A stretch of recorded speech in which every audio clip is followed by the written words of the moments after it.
உருவம் மாறிய எலி. ஒரு மரத்தடியில் முனிவர் ஒருவர் கண்ணை மூடிக்கொண்டு தியானத்தில் இருந்தார். அப்போது அந்த வழியாக ஒரு பருந்து எலி ஒன்றைத் தூக்கிக் கொண்டு சென்றது. அந்த எலி எப்படியோ வளைந்து நெளிந்து அந்த பருந்தின் வாயிலிருந்து தப்பிக் கீழே விழுந்தது. கீழே வந்து கொண்டிருந்த எலி முனிவருடைய கையில் வந்து தொப்பென்று விழுந்தது.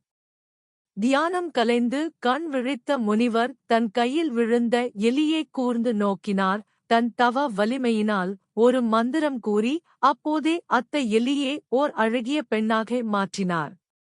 தன் மனைவியிடம் கொடுத்து நன்றாக வளர்க்கும்படி கூறினார். அவ்வாறே முனிவர் மனைவி அத்த அழகிய பெண்ணை வளர்த்து பெரியவளாக்கினாள். பெரியவளாகிய அந்த பெண்ணுக்கு திருமணம் செய்ய வேண்டிய பருவம் வந்தது. அந்த பெண்ணை உலகத்தில் பெரிய பலவான் ஒருவனுக்கு திருமணம் செய்து கொடுக்க வேண்டும் என்று முனிவர் விரும்பினார். பெரிய பலவான் யாரென்று யோசித்த போது சூரியன்தான் என்று அவருக்குத் தோன்றியது. உடனே அவர் தன் தவ சக்தியினால் சூரியனே தன் முன் வரும்படி கட்டளையிட்டார்.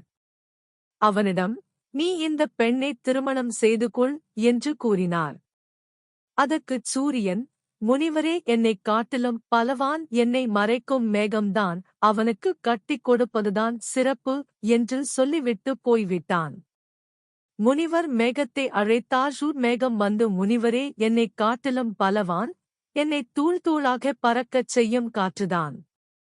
காற்றுக்கே கல்யாணம் செய்து வையுங்கள் என்று சொல்லிவிட்டுப் போனான்.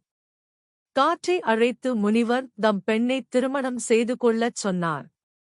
என்னை மறைத்து தடுத்து விடும் சக்தி பெற்ற மலையைக் காட்டிலும் நான் பலவான் அல்ல, அத்த மலைக்கே உங்கள் பெண்ணைக் கொடுப்பதுதான் பொருந்தும் என்று சொல்லிவிட்டுப் போய்விட்டான் காற்று. மலையரசனை அழைத்து தன் மகளை ஏற்றுக்கொள்ளும்படி கூறினார் முனிவர். உலகத்தில் நான் என்ன பலவானா? என்னை அறுத்தெடுக்கும் எலியே பலவான். எலியரசனுக்கே இவள் ஏற்றவள் என்று ஆலோசனை கூறிவிட்டு அகன்றான் மலையரசன்.